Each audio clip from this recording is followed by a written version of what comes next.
ওকে, এখন থেকে পরবর্তী 10 সেকেন্ডে আমি প্রমাণ করে দেব যে ইউটিউবের ভিডিওতে ট্যাগস দেওয়ার কোনো প্রয়োজন নেই। এই ভিডিওটা একবার দেখুন। এখানে 1.2 মিলিয়ন ভিউজ এসেছে ঠিকই, কিন্তু আপলোড করার সময় ভিডিওতে কোনো ট্যাগস ব্যবহার করা হয়নি। ওকে, কোনো প্রকার ডিসিশন নেওয়ার আগে আরেকটা ভিডিও দেখাচ্ছি যেখানে প্রায় একই অ্যামাউন্টের ভিউজ এসেছে এবং এখানে সবচেয়ে বেশি র্যাঙ্কিং করা ট্যাগগুলো ব্যবহার করা হয়েছে। এখন আপনি এই দুটো লাইন থেকে কোনটা চুজ করবেন সেটা আপনার ব্যাপার। সাথে একজন ইউটিউব অ্যানালিস্টেরও একটি পরামর্শ একবার শুনুন। Just use the words that make the most sense for your video. And YouTube's algorithms will use these, alongside your description and title and other information, to determine when to show your video to viewers. Interesting ব্যাপার হলো এই ভিডিওটা 2016 সালে upload করা হয়েছিল। আমার কাছে তাই ভিডিওটা আউটডেটেড মনে হচ্ছে, অর্থাৎ ভিডিওতে যে ইনফরমেশনগুলো দেওয়া হয়েছে সেগুলো বেশ পুরনো, অর্থাৎ 8 বছর আগের। তবে বর্তমানে ভিডিওতে ট্যাগ ব্যবহার করার বাস্তবতাটা কি সেটা জানলে আপনি সত্যিই অবাক হবেন। এই ভদ্রলোকের নাম টড বিউব্রে, যিনি ইউটিউবের হোম পেজ এবং রিকমেন্ডেশন সিস্টেমের প্রোডাক্ট লিড। তিনি বলছেন একজন ক্রিয়েটর ট্যাগ ব্যবহার করাকে যতটা ইম্পর্টেন্ট মনে করে, ইউটিউব কিন্তু সেটা মনে করে না।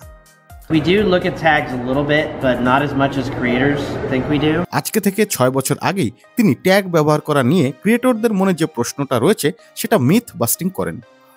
ওকে, এবার একটু ফাস্ট ফরওয়ার্ড করা যাক। এখনো বেশিরভাগ ক্রিয়েটররাই এটা নিয়ে কনফিউজ থাকেন যে ট্যাগ ব্যবহার করবেন নাকি করবেন না, তাই এই প্রশ্নটাই সবচেয়ে বেশি ইম্পর্টেন্ট। তবে ইউটিউব পাবলিকলি একটি স্টেটমেন্ট দিয়েছিল, সেটা কি জানেন? এসইও ইউটিউবের জন্য খুব একটা ইম্পর্টেন্ট না।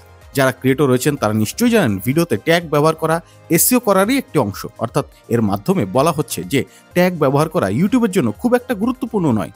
হ্যাঁ, এটা ঠিক যে এখানে আরও কয়েকটি প্যারা রয়েছে যাতে বেশ কিছু গুরুত্বপূর্ণ কথা বলা হয়েছে, তবে সেটা নিয়ে একটু পরেই আসছি। যখন আপনি কোনো ভিডিও আপলোড করেন তখন আপনাকে 500 ক্যারেক্টার দেওয়া হবে ট্যাগের ওয়ার্ডগুলো লেখার জন্য। ইউটিউব বলছে ট্যাগ কেবলমাত্র তখনই ইউজফুল হবে যখন কেউ সার্চ করার সময় ভুল বানান লিখবে। এর বাইরে ট্যাগের রোল খুবই মিনিমাল। এখন একজন ভিউয়ার আপনার চ্যানেল বা ভিডিওর টাইটেল সার্চ করার সময় কি ভুল বানান লিখতে পারেন? আর এই ভুল বানানগুলো একসাথে 500 ক্যারেক্টার হওয়ার কথা নয় মোটেও। তাহলে প্রশ্ন আসছে, ইউটিউব এখানে 500 ক্যারেক্টার পর্যন্ত লেখার অপশন কেন দিল? এখন আপনি যদি লার্ন মোর এখানে ক্লিক করেন তাহলে বেশ কয়েকটি ইন্টারেস্টিং কথা দেখতে পাবেন।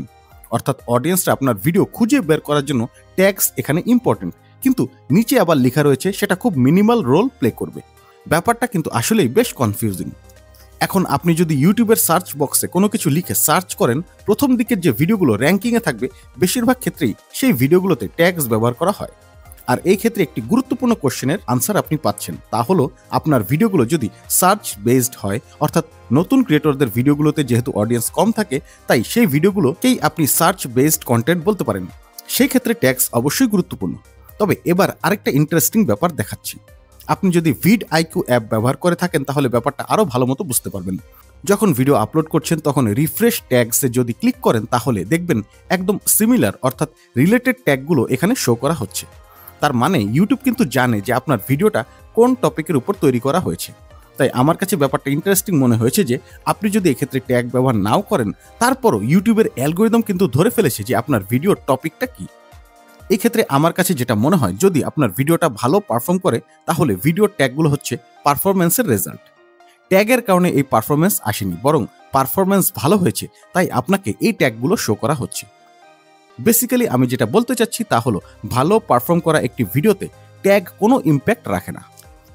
ভিডিওর শুরুতে একটি টুইট দেখিয়েছিলাম যেখানে ইউটিউবের একজন অফিসিয়ালস বলেছিল এসইও করা ইউটিউবের জন্য খুব একটা ইম্পর্টেন্ট না। এখানে বলা হচ্ছে ভিডিওর পারফরমেন্স পুরোপুরি ডিপেন্ড করে একজন অডিয়েন্স সেখানে কিরকম রিয়াকশন দেখাচ্ছেন। থাম্বনেইলটা ভালো করা দরকার কারণ সেটা অডিয়েন্সের অ্যাটেনশন গ্র্যাব করে, এবং ব্লা ব্লা ব্লা। বাকি কথাগুলো সবই আপনার জানা আছে। ভিডিওর কোয়ালিটি ভালো হতে হবে, অডিয়েন্সকে স্যাটিসফাই করতে হবে ইত্যাদি।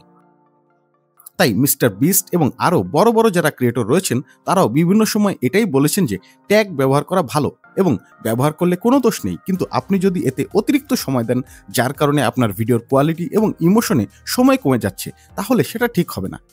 ট্যাগ নিয়ে রিসার্চ করে যে সময়টা আপনি ব্যয় করতেন সেই সময়টা থাম্বনেইল অথবা কন্টেন্ট কোয়ালিটির দিকে ডাইভার্ট করতে পারেন। আসলে বেশ কয়েকটা ভিডিও নিয়ে রিসার্চ করার পর আমার কাছে অন্তত এটাই মনে হয়েছে। তারপরও আপনি যদি আমার অপিনিয়নের সাথে ডিসএগ্রি করেন তাহলে সেটা কমেন্ট করে জানাতে পারেন। টাইম ফর গুড বাই, আল্লাহ হাফেজ।